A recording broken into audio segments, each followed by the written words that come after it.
sholat. Dan ketika kita sujud juga berguguran dosa kita. Karena inti sholat itu apa? Menggugurkan dosa. Kata Nabi SAW, bagaimana pendapat kalian kalau kalian punya sungai, kemudian mandi 5 kali di situ? Kira-kira bersih nggak? Ya bersihlah, Rasul kan gitu. Begitulah sholat 5 waktu. Kalau kita lakukan maka bersih dosa kalian. Kapan bersihnya dosa ketika sholat itu? Ketika posisi ruku dan ketika posisi sujud. Disitulah dosa kita ini rontok, bahasanya berjatuhan dari badan kita. Makanya kenapa Nabi SAW itu memperpanjang ruku dan sujudnya. Bahkan kalau dalam sholat tarawih itu dijelaskan oleh Aisyah radhiyallahu anha, rukunya panjangnya sama dengan berdirinya dan sujudnya panjangnya sama dengan rukunya. Karena memang posisi disitulah dosa-dosa kita diampuni itu. Maka kenapa Nabi SAW sampai mengatakan ada orang yang sholat 60 tahun tapi tidak pernah diangkat ke langit kan? Kemudian ditanya, kok bisa orang sholat 60 tahun tapi tidak pernah diangkat-angkat ke langit?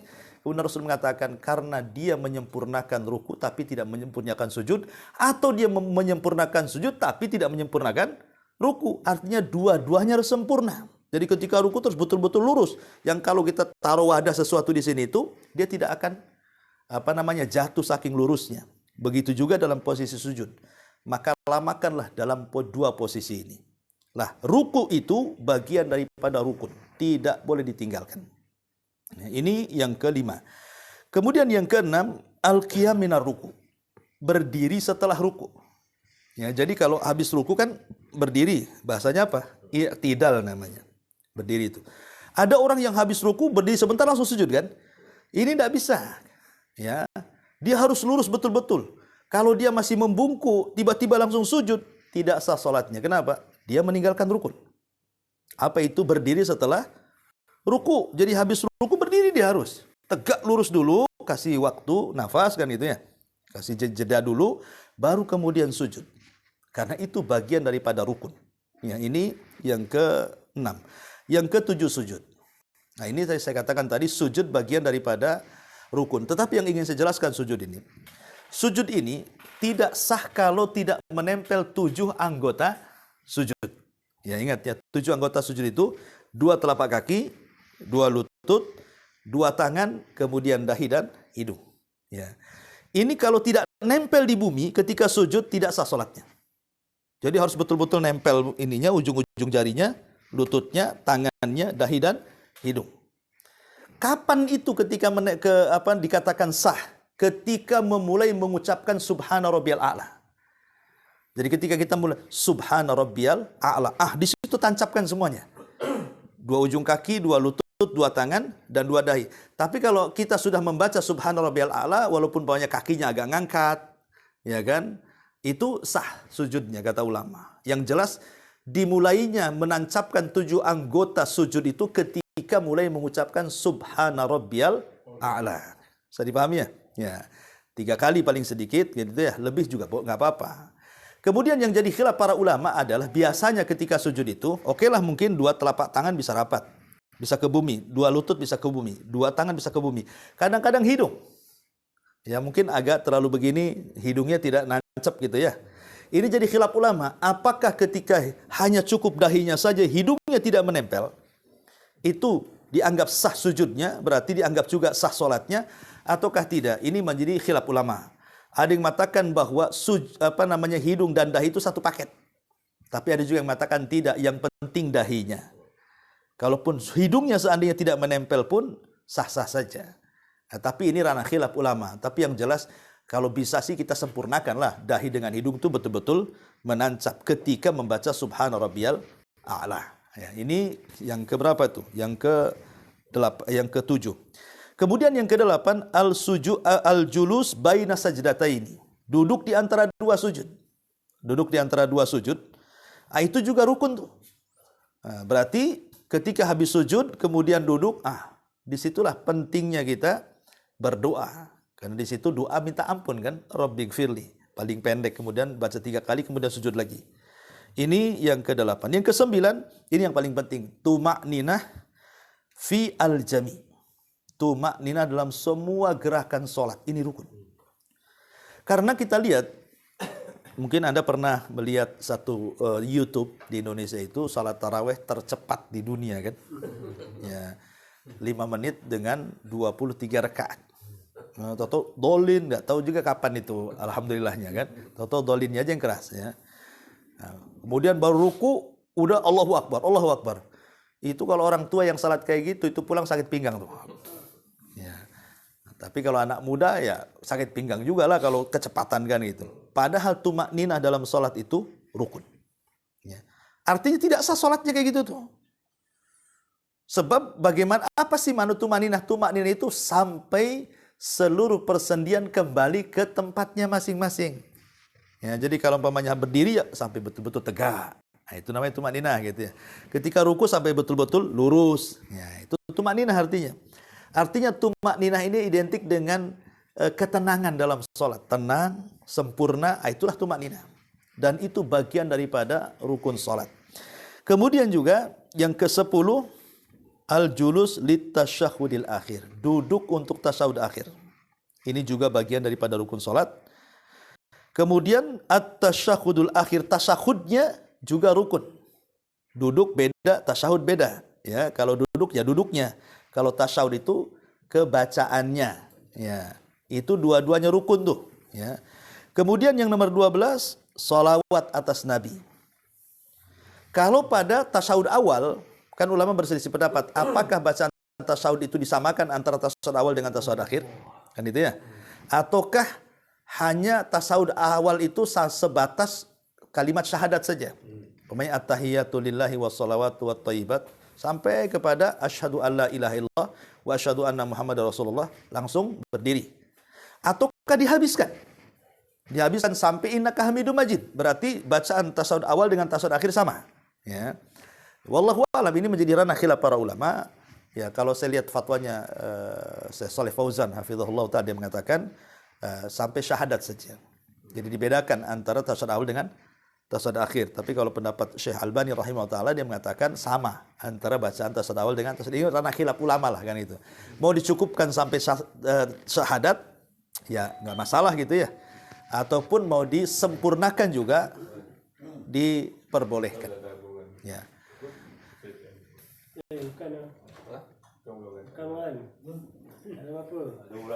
Oh, oke. Lanjut. Iya. Taib. Jadi kembali bahwa sholawat pada tasawuf awal itu tidak rukun. Yang rukun itu sholawat pada tasawuf akhir. Jadi tasawuf akhir ini bacaannya harus lengkap tuh. Baca tahiyat, baca syahadat, baca sholawat. Kan? At-tahiyatulillah, kemudian asyhadu alla ilaha, kemudian Allahumma sholli ala Muhammad dan seterusnya. Itu 3 poin ini nggak boleh tidak dibaca. Tahiyat, syahadat, sholawat. Adapun meminta perlindungan dari 4 perkara ini sunnah hukumnya, nanti kita jelaskan. Ya, itu yang paling rukun dalam bacaan tasahud akhir. Ini yang ke-12. Yang ke-13 at-taslim, salam. Salam itu artinya dengan mengucapkan assalamualaikum warahmatullah. Ya, ini ucapan assalamualaikum warahmatullah itu namanya salam. Adapun tengok-tengok ini hukumnya sunnah. Jadi walaupun tidak tengok-tengok tidak masalah. Ya, tapi kan sayang nggak diamalkan kan. Ya, jadi tetap kalimat assalamualaikum warahmatullahnya itu yang penting. Ya, adapun tengok ke kiri ke kanan itu lain lagi hukumnya. Itu jangan ditinggalkan. Ya. Kemudian yang terakhir tartib. Ya tartib itu ya harus sesuai dengan sholatnya Nabi. Jangan sholat dimulai dari ruku dulu atau dimulai dari duduk dulu, dimulai dari sujud tidak boleh. Ya sudah ada tertibnya. Dari takbiratul ihram, iftitah, Fatihah, surat, ruku, itu namanya tartib itu namanya. Ini 14 perkara ini ulama mengatakan rukun. Saya ulang, rukun ini penting. Tidak bisa digugurkan karena lupa. 1. Kenapa tak berdiri? Lupa saya, batal sholatnya. Ya. 2, tidak bisa digugurkan karena jahil. Kenapa tadi tidak berdiri? Oh, saya tidak tahu hukumnya, batal sholatnya. Ya. 3, apalagi ditinggalkan secara sengaja, makin lagi batal sholatnya. Jadi gugurnya rukun hanya 1, ketika tidak mampu. Ya, ketika tidak mampu sakit, tidak mampu berdiri, ya sudah. Duduk, nggak mampu duduk, berbaring. Nggak mampu berbaring, kuburkan saja dan mati dia. Ya. Ini yang pertama. Yang kedua, ini bicara rukun sholat. Kita masuk pada wajib sholat. Ya. Wajib ini, dia tidak membatalkan sholat kalau ditinggalkan. Tetapi membatalkan sholat kalau ditinggalkan dengan sengaja. Ingat ya. Jadi wajib ini baru dikatakan batal kalau ditinggalkan karena sengaja. Tapi kalau ditinggalkan karena unsur ketidaksengajaan, entah lupa, ya, maka ini tidak membatalkan sholat. Tetapi dia boleh ditutup atau disempurnakan dengan sujud sahwi. Ingat ya, yang menyempurnakan sholat itu 3. Yang menyempurnakan sholat. Setiap sholat kita ini pasti ada kekurangan. Tidak ada satupun manusia yang sempurna sholatnya 100%. Pasti ada kekurangan.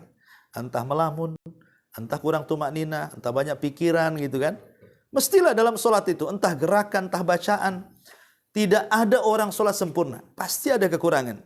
Tetapi kekurangan ini bisa kita sempurnakan dengan 3 perkara. 1, dengan sholat sunnah, rawatib, disebut dengan qobliyah dan ba'diyah. Ya. 2, dengan istighfar setelah sholat.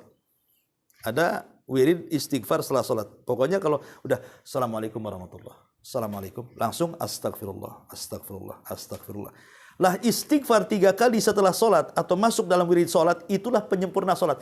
Kenapa setelah sholat langsung istighfar coba? Kenapa nggak zikir yang lainnya? Kok disuruh istighfar? Karena sholat kita ini pasti ada kekurangan. Maka karena ada kekurangan kita istighfar kepada Allah. Jangan minimalnya kalaupun kita sedang tergesa-gesa, jangan tinggalkan istighfar setelah sholat. Karena itu yang menyempurnakan sholat. Kemudian yang ketiga sujud sahwi. Inilah sujud sahwi, inilah yang menyempurnakan sholat. Ketika kita menambah, ketika kita mengurangi, ketika kita ragu-ragu, inilah sujud sahwi yang menyempurnakannya. Lah, sujud sahwi ini berlaku pada 2 tempat. Pertama meninggalkan rukun, yang kedua meninggalkan wajib. Tapi bedanya, kalau meninggalkan rukun, dia harus mendatangkan rukun yang ditinggalkannya, baru kemudian sujud sahwi. Kalau wajib, tidak perlu mendatangkan kewajiban yang ditinggalkannya, cukup sujud sahwi. Yang mana itu? Yang rukun dengan wajib. Masalah sujud sahwi. Bukan balun-balun. Iya. Jadi sujud sahwi di antara rukun dan wajib ini, kalau wajib ditinggalkan, tidak perlu mendatangkan yang ditinggalkannya. Cukup sujud sahwi. Tapi kalau rukun, wajib mendatangkan yang ditinggalkannya, kemudian sujud sahwi. Saya contohkan biar mudah. Ya. Orang meninggalkan tasawuf awal. Kan sering tuh. Lupa kita kan tasawuf awal ditinggalkan itu. Tahu-tahu langsung berdiri. Berarti yang ditinggalkan apa? Wajib. Tasawuf awal itu wajib. Tasawuf akhir rukun. Itulah bedanya. Tasawuf awal wajib. Kalau orang meninggalkan tasawuf awal, tidak perlu didatangkan lagi. Cukup nanti di akhir sebelum salam langsung sujud sahwi. Itu sudah menggantikan tasawuf awal yang ditinggalkan. Paham ya? Nah, tapi kalau dia meninggalkan rukun, contoh sujud. Sujud cuma 1 kali, padahal 2 kali sujud itu kan? Berarti kan dia meninggalkan rukun kan? Kan tadi saya katakan di antara rukun sujud ruku kan itu. Nah, sujud pun 2 kali gitu. Dia cuma 1 kali. Langsung berdiri padahal belum duduk di antara 2 sujud, belum sujud. Berarti kan meninggalkan 2 rukun tuh. Maka harus didatangkan dengan 1 rakaat sempurna. Tambah 1 rakaat. Kalau ingat dalam solat, kalau dah habis solat, ya diulang. Diulang solat semua sekali. Apanya?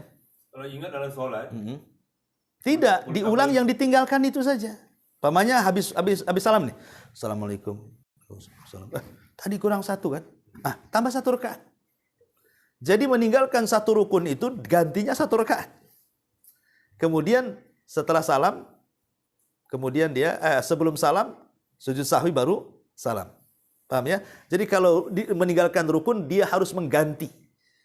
Setelah diganti baru sujud sahwi. Tapi kalau meninggalkan wajib tidak perlu diganti. Langsung sujud sahwi saja. Oke, sampai di sini? Siap. Nah, kalau meninggalkan wajib tak boleh sujud sahwi boleh juga.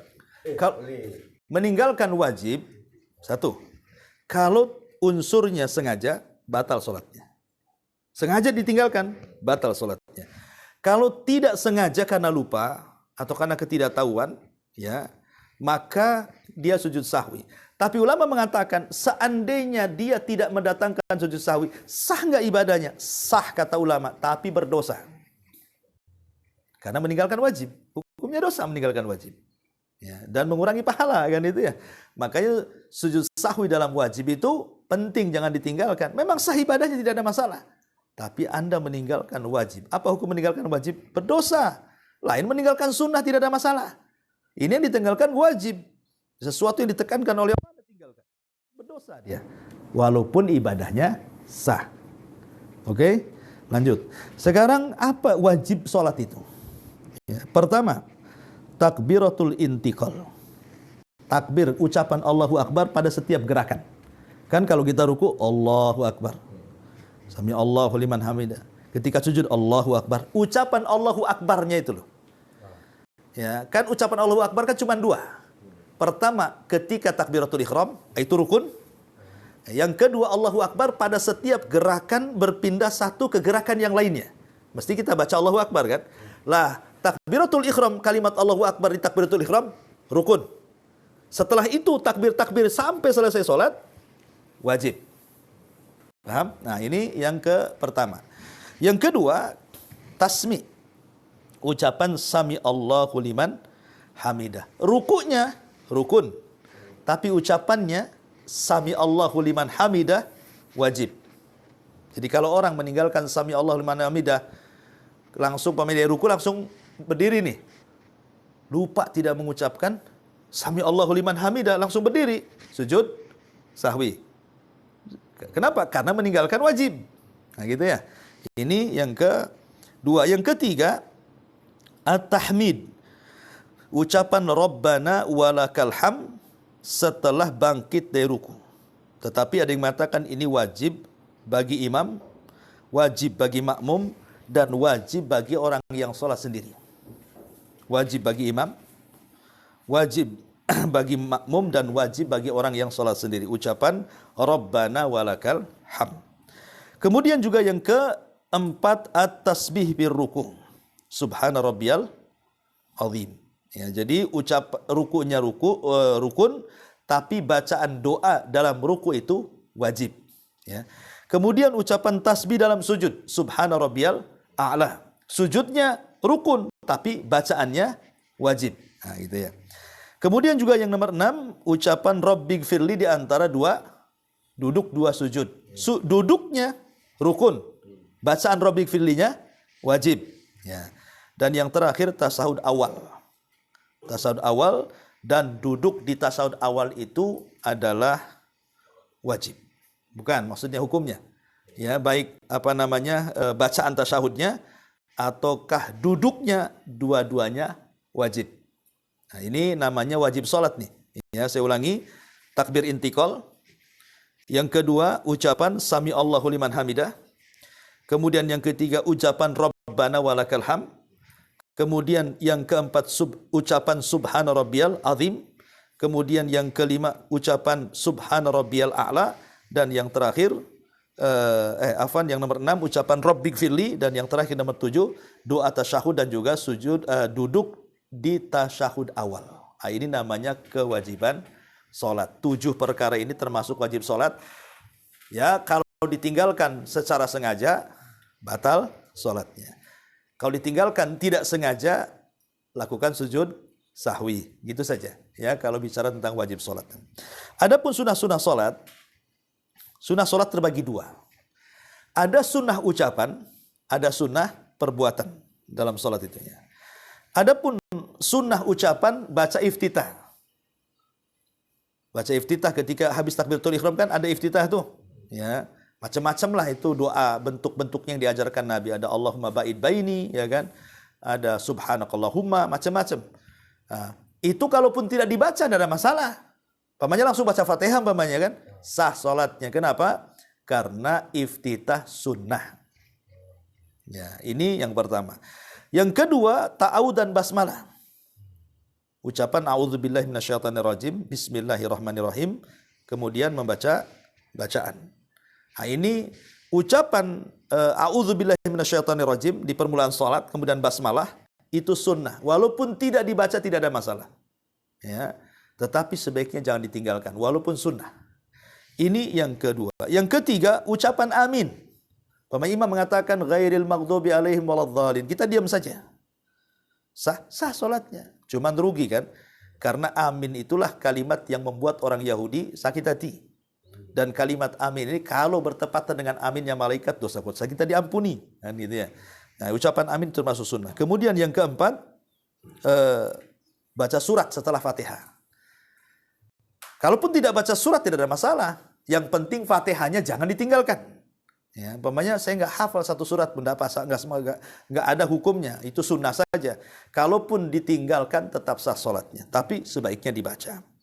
Kemudian juga yang nomor 5, al-jahru bil qira'ah fi subhi wal awwalina minal maghribi wal isya wal jum'ati wal idaini wal istisqa wal kusyuf wal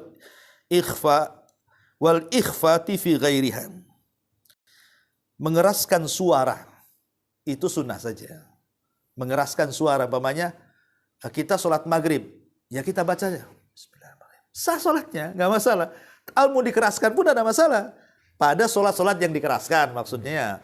Seperti maghrib, isya, subuh kan dikeraskan. Tapi kalau kita tidak mau dikeraskan sholat sendirian, was-was gitu aja dengar sendiri kan, sah sholatnya. Kenapa? Karena mengeraskan hukumnya sunnah. Nah gitu.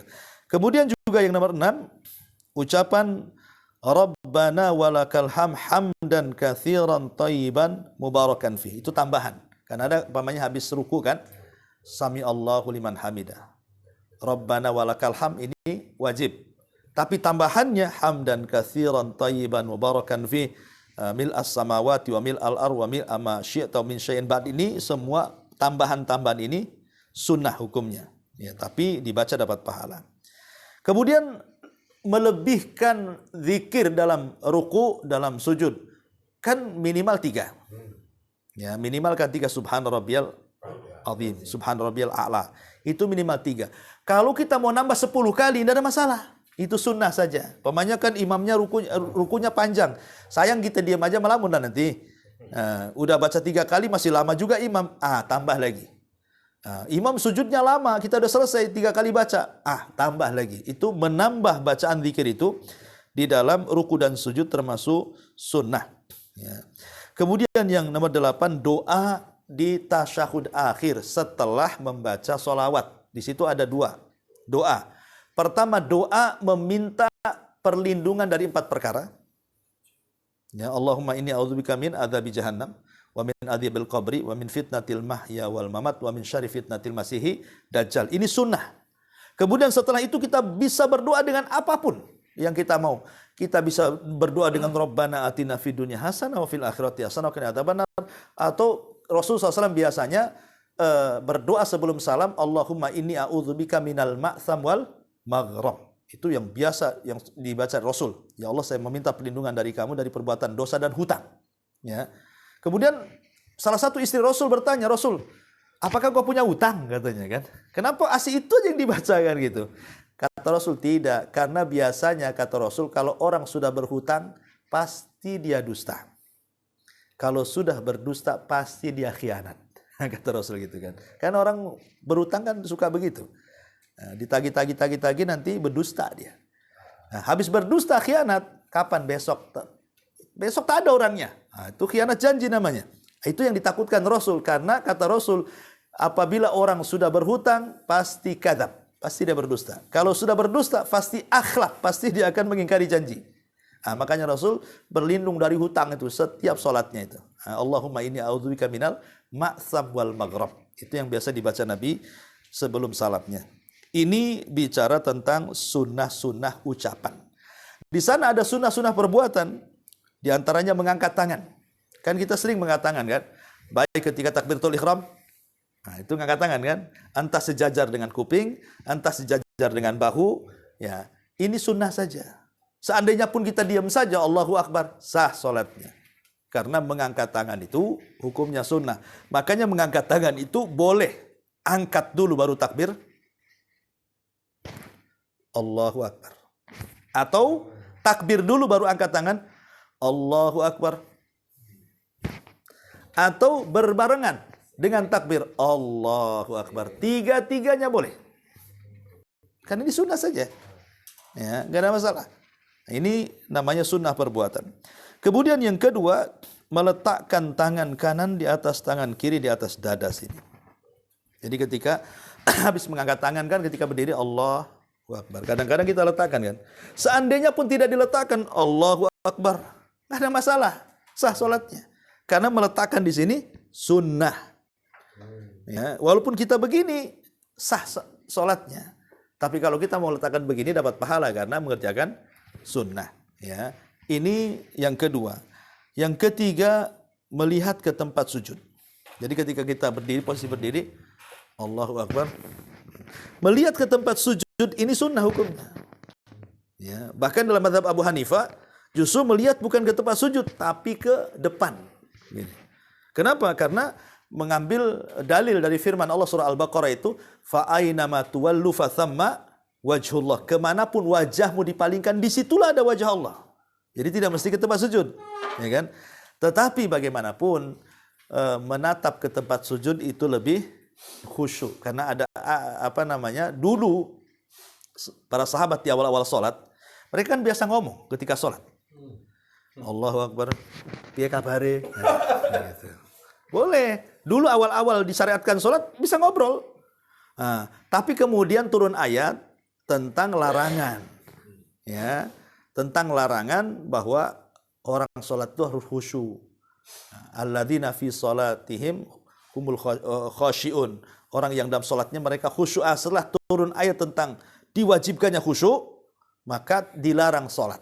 Dilarang tengok-tengok. Kemudian diarahkan ke tempat sujud. Begitu. Nah gitu ya. Merem boleh merem. Merem? Tak boleh lah merem. Sakit kepala ya. Cakap yang terang. Mata tutup. Makruh. Ya sebenarnya mengatakan makruh. Karena Rasul tidak pernah sholat merem. Nanti ada ular tak tahu. Ada kalajengking tak tahu nanti. Kadang-kadang kita tutup tak.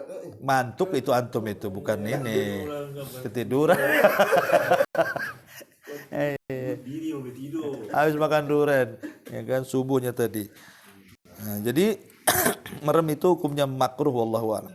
Taib, kemudian yang keempat, italatu raqatil ula wa taqsiru tsaniyah.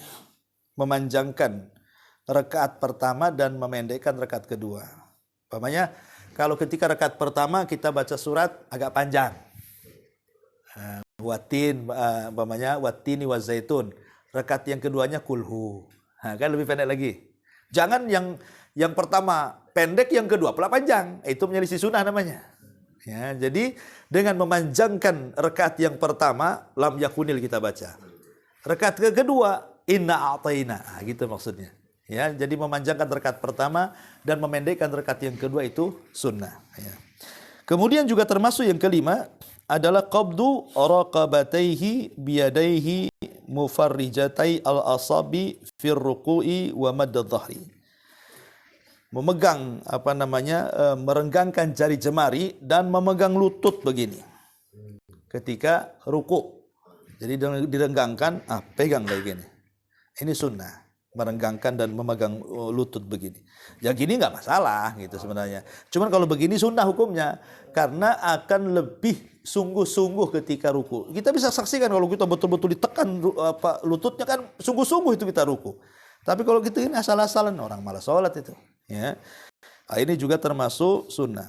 Atau iftiras pada tasawuf awal dan tawaruk pada tasahud akhir. Maksudnya iftiras pada tasawuf awal itu meletakkan di atas tumit pantatnya itu. Ya, pantat kita diletakkan di tumit, itu namanya iftiras.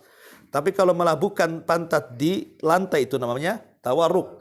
Lah iftiras dengan di tasawuf awal, tawaruk di tasawuf akhir itu hukumnya sunnah. Andai pun tasawuf awal dengan tasawuf akhir tawaruk, atau andai pun tasawuf awal dengan akhir itu iftiras, ya sah sholatnya nggak apa-apa gitu ya. Tapi kalau kita mau menggunakan dua cara dalam sholat yang dua tasyahud, kan ada sholat yang satu tasyahud saja. Ya, kita kan berbicara sholat yang memiliki dua tasyahud maksudnya. Maka iftiras di tasyahud awal, tawaruk di tasyahud sani yang kedua. Nah, gitu. Tapi kalau yang punya tasyahud awal, nah ini khilaf ulama. Mazhab Ahmad dan Syafi'i kalau tidak salah, maka cukup iftirash saja. Tapi mazhab Syafi'i tawaruk, sama dengan tasyahud akhir. Ini itu masalah khilaf lah. Kemudian juga yang yang ke-7, wad'ul yadaini ala fakhidaini fit tasyahud. Meletakkan dua tangan di paha begini ketika tasyahud, ini sunnah saja hukumnya. Ya, seandainya pun nggak begini, ya nggak masalah kan itu.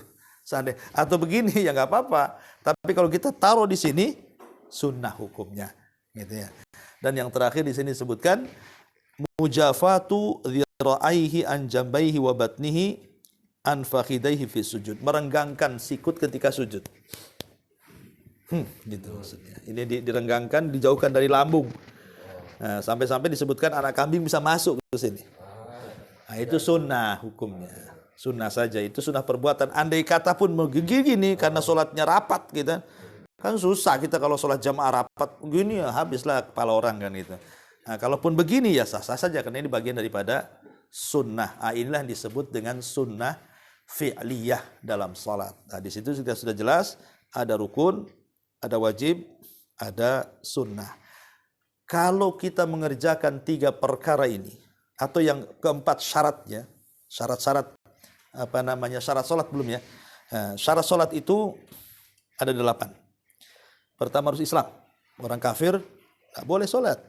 Walaupun terkhitab sholat, nggak sah sholatnya karena dia kafir. Ya. Yang kedua bulug, baligh. Berarti kalau belum baligh, ya nggak sholat pun ada masalah. Ya. Kemudian yang ketiga akal, artinya orang gila, nggak apa-apa. Jadi kalau ingin meninggalkan sholat, jadi orang gila. Kemudian yang keempat, dia tidak ada yang mencegah untuk sholat seperti haid, nifas atau junub. Ya, nah itu. Kemudian yang kelima masuk waktu, itu syarat namanya. Nggak boleh duhur sebelum waktunya sholat, ya tidak sah lah sholatnya.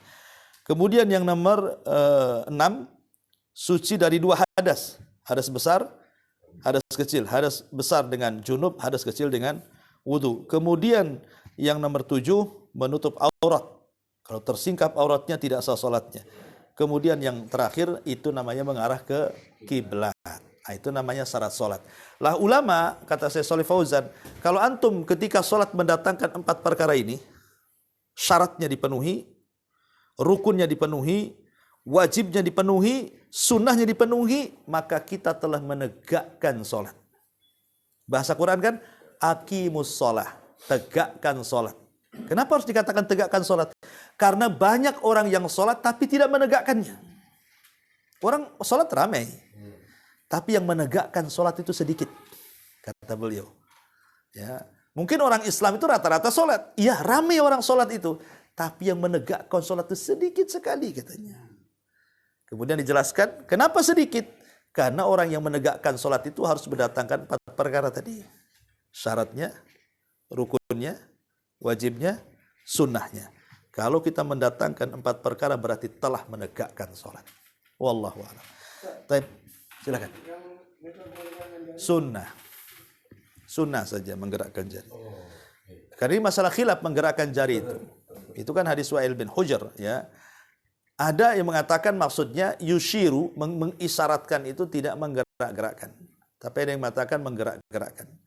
Ya, yang menggerak-gerakkan silakan, yang tidak juga nggak apa-apa kan itu. Itulah masalah fikih kan masalah luas masalahnya. Itu berbicara soal masalah hadis, apakah sahih ataukah tidak. Dan juga pemahaman mengisyaratkan di situ apa yang dimaksud itu. Yuharrik, menggerakkan itu maksudnya menggoyang-goyang, ataukah menggerakkan itu maksudnya cukup begini saja. Nah, itu kan ulama panjang lebar lah masalah itu, masalah fikih ya. Wallahu a'lam. Kalau sujud tangan tak boleh sejajar dengan siku ya. Harus anjing.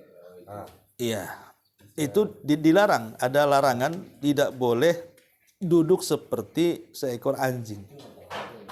Ya. Makanya anjing duduk itu kan sejajar kan, berarti harus diangkat sikut. Tapi seandainya begitu, sholatnya sah nggak? Seandainya loh, kira-kira sah nggak? Tak aku tahu. Saya tanya. Caranya udah jelaskan tadi ruku, sujud kan? Sah nggak tuh tadi? Kalau seandainya umpamanya betul-betul ini ke tembok, sah saja karena menjauh ini dari lambung sunnah. Nah, Tapi kalau dah rapat-rapat gimana nanti? ya makanya itu kan sunnah saja. Setiap rukun ditinggalkan harus tambah 1 rakaat. Iya. Wajib tambah 1 rakaat. Wajib tambah 1 rakaat. Apapun Datangkan, ya apapun rukunnya. Habis itu lakukan sujud sahwi. rukun sawi. Ya, Salam. Ya. langsung salam. Itu poinnya di situ. Harus datangkan. Kalau jemaah, kalau imam degil juga macam mana?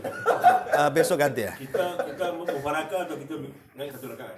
Ya kita mufarakah, senap 1 rakaat kalau kita tahu. Dan imamnya degil. Jangan ikut degilnya imam lah kalau meninggalkan rukun. Macam tahu imam dia kan? Macam Semula tak mau juga. Semula Saya ada 2 soalan Oke. tentang meninggalkan wajib. Misalnya tahiyat awal ya. Tasyahud awal ya. Lagi bagi solat yang 4 rakaat, kan seorang tu dia lupa ya. Tapi dia buat tasyahud awalnya di rakaat ketiga, boleh tak? Kerana saya ingat tadi yang ketiga dia buat. Jadi tetap 2 tasyahud lah, tapi 3 dan 4, rakaat 3 dan 4. Oke. Boleh ya? Nggak bisa karena tidak ada kewajiban mendatangkan. Oh. Kalau meninggalkan wajib ya. Kalau meninggalkan rukun yang ada kewajiban mendatangkan. Ya, karena kalau seandainya mendatangkan berarti menambah. Bagaimana cara mendatangkannya sulit. Nah, kalau umpamanya mendatangkannya dengan mulai berdiri berarti nambah berdirinya nanti. Akan banyak gerakan-gerakan tambahan. Sementara menambah dalam sholat tuh kalau dengan unsur kesengajaan tidak sah. Kalau tidak ada unsur kesengajaan baru kemudian sujud sahwi setelah salam. Kalau mengurang sebelum salam. Kalau menambah sujud sahwinya setelah salam. Nah, itu yang harus dipahami. Wallah. Lagi satu Ustaz. Ya. Saya pernah lihat bagi salat fardu, ada orang yang dia upaya berdiri. Oke. Dia berdiri sebentar saja. Waktu Abdul Syam dia berdiri, kemudian dia duduk terus saja sampai ke salam. Saya pernah nampak orang buat gitu di masjid. Saya kira dia boleh terus berdiri juga, tapi yang mungkin dia ada masalah. Jadi setakat dia boleh berdiri untuk Abdul Syam, lepas tu dia duduk terus. Iya. Yang wajib. Itu dia yang tahu lah. Enggak, itu dia kan maksudnya kan ngambil rukun berdirinya kan. Habis itu karena ketidaksanggupan duduk. Kan kita berusaha berdiri dulu. Enggak boleh kita ini sholat langsung duduk kalau kita bisa berdiri. Kalau sholat wajib ya maksudnya. Umpamanya saya punya asam urat nih, punya gout nih. Kalau kita sanggup berdiri, berdiri. Kan itu rukun. Walaupun sebentar. Ya, walaupun sebentar kalau sanggup. Ya. Pokoknya harus didatangkan dulu rukun itu caranya. Kecuali sama sekali nggak sanggup. Nah, baru gugur. Itu maksudnya. Mungkin ya. Wallahu a'lam. Iya. Tapi kalau sholat sunnah tak payah langsung duduk aja nggak apa-apa. Kalau sholat sunnah taraweh punya asam urat, nah, ambillah ini kursi. Langsung sah-sah saja walaupun bisa berdiri ya. Cuman pahalanya dikurangi gitu saja.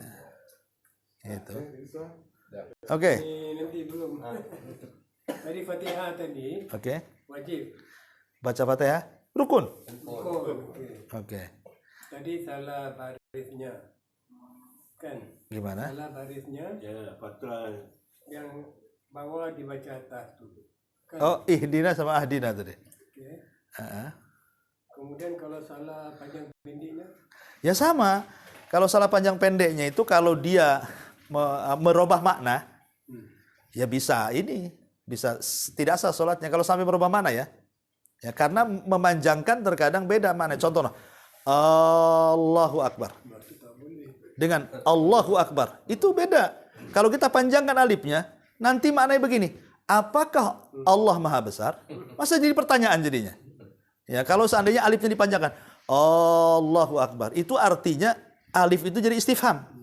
Tapi kalau Allahu Akbar, Allah Maha Besar. Kalau Allahu Akbar, apakah Allah Maha Besar? Jadi beda kan? Nah, itu makanya pentingnya minimal kalau ingin belajar tajwid, tahsin apa itu, perbaiki di Fatihah itu. Kalau dalam baca surat namanya salah bacaannya atau panjangnya atau pendeknya keliru, sah-sah saja kan itu hukumnya sunnah ya. Tapi kalau di Fatihah saya sarankan belajarlah bacaan Fatihah yang benar, itu aja. Oke. Siap. Jadi satu Ustaz. Iya. Surah apakah perlu berurutan Yang awal di awal, yang kemudian di kemudian. Enggak harus. Yang jelas jangan sampai memutus di makna yang belum sempurna. Contoh, fawailul lil musallin, Allahu akbar. Tak boleh. Nanti yang tak salah senang tuh. Celaka bagi orang yang sholat, Allahu akbar. Kata orang yang tak sholat, alhamdulillah. Tak boleh itu. Jangan sampai memutus yang maknanya tidak sempurna. Jadi sempurnakan. Fawailul lil musallin alladzina hum an salatihim sahun alladzina hum yuraun. Boleh baru ruku. Kan sempurna jadi kan maknanya. Ini kalau nggak sempurna maknanya langsung ruku. Nah, ini nggak boleh. Harus disempurnakan maknanya. Itulah pentingnya belajar Quran juga kan. Satu lagi. Oke. Lanjut cakap pasal Al-Fatihah ni ya. Jadi bagi mazhab Syafi'i kan baik solat jahar ya. Jadi wajib ya. Rukun. Rukun ya. Jadi bagi sebagai makmum kan sedang imam baca dia terpaksa diam dulu kan. Kemudian dia baru baca. Tapi Ustaz sebut tadi kalau baca Al-Fatihah sebaiknya bacanya sempurna kan. Jadi bacaan sempurna, masa yang diberi itu mungkin pertama pendek. Lepas tu imamnya sudah membaca surah. Yeah. Pertama, jadi tak sempat orang baca sempurna. Nombor satu. Yang kedua, sedang kita baca, imam pun baca surah. Kan bacaan Ya, oke. tangan gitu. Jadi Iya. dua perkara ni. Ustaz. Enggak, kalau dalam mazhab Syafi'i, kalau mazhab yang lain, kalau imam dijaharkan sih kita diam saja. Tapi dalam mazhab Syafi'i yang Anda baca itu, bacaan Fatihahnya setelah bacaan Fatihah imam. Di situ ada saktah namanya. Diam sesaat sebelum membaca surat. Dalam mazhab Syafi'i itu ada saktah. Pemanya imam membaca ghairil maghdubi alaihim waladhdallin. Imam berhenti dulu sebentar biasanya, enggak langsung ke surat. Itulah mazhab Syafi'i. Lah, kenapa memberikan kesempatan makmum baca Fatihah? Ataupun kalau tidak ada saktah, maka makmum baca Fatihah ketika imam baca surat, karena dia sedang membaca yang sunnah. Kita yang rukun gantian. Setelah itu kita mendengarkan. Ya. Ada yang mengatakan dalam mazhab Syafi'i lainnya itu, yang penting dia sudah memberikan hak Fatihahnya kepada Allah. Karena Fatihah itu terbagi dua. Sebagiannya untuk hambanya, sebagian untuk Allah.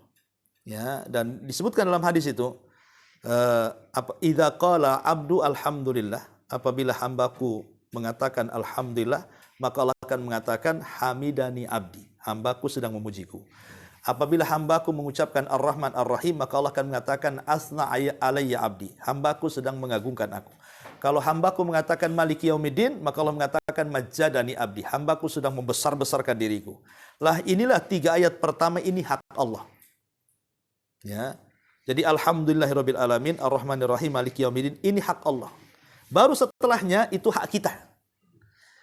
Jadi kalau kita umpamanya dalam mazhab Syafi'i ya, kalau sudah mendapatkan 3 poin ini, tiba-tiba imam ruku, ya sah salatnya. Artinya tidak perlu mengurang rakaatnya. Berarti dia sudah dapat Fatihah.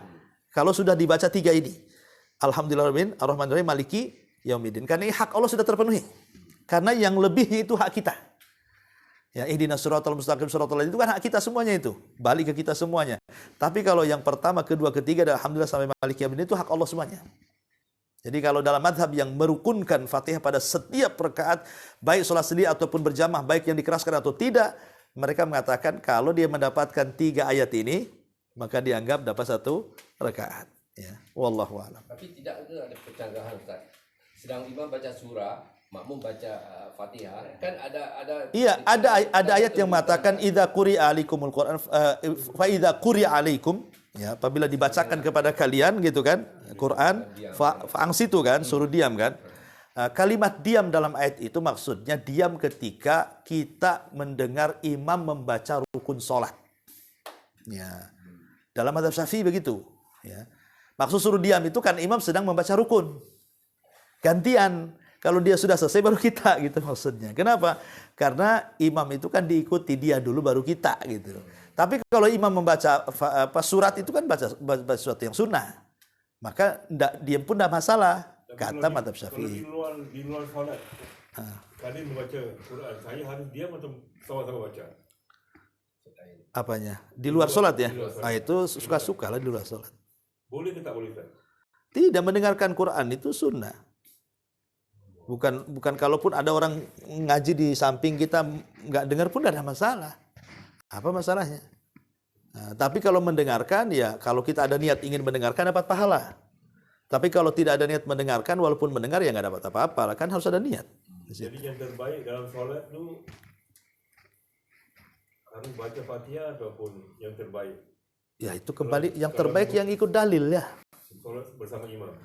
Ya, maksudnya begini, itu kembali kepada keyakinan kita. Saya lebih cenderung kepada pendapat ini karena kuat dalilnya, umpamanya kan. Saya cenderung kepada pendapat yang lain karena kuat dalilnya. Harus begitu dalam ibadah itu. Karena Rob yang kita sembah itu adalah Rob yang yakin, dan sembahlah dengan keyakinan juga. Dan yakin akan muncul dengan ilmu. Ya belajarlah. Kalau nggak belajar bingung nanti. Ya, wallahu a'lam. Ya, Pak Sukiman, oke? Oke, sarapan. Subhanallah bihamdika, asyhadu an la ilaha illa anta astaghfiruka wa atubu ilaik. Allahu ta'ala alam. Assalamualaikum warahmatullahi wabarakatuh.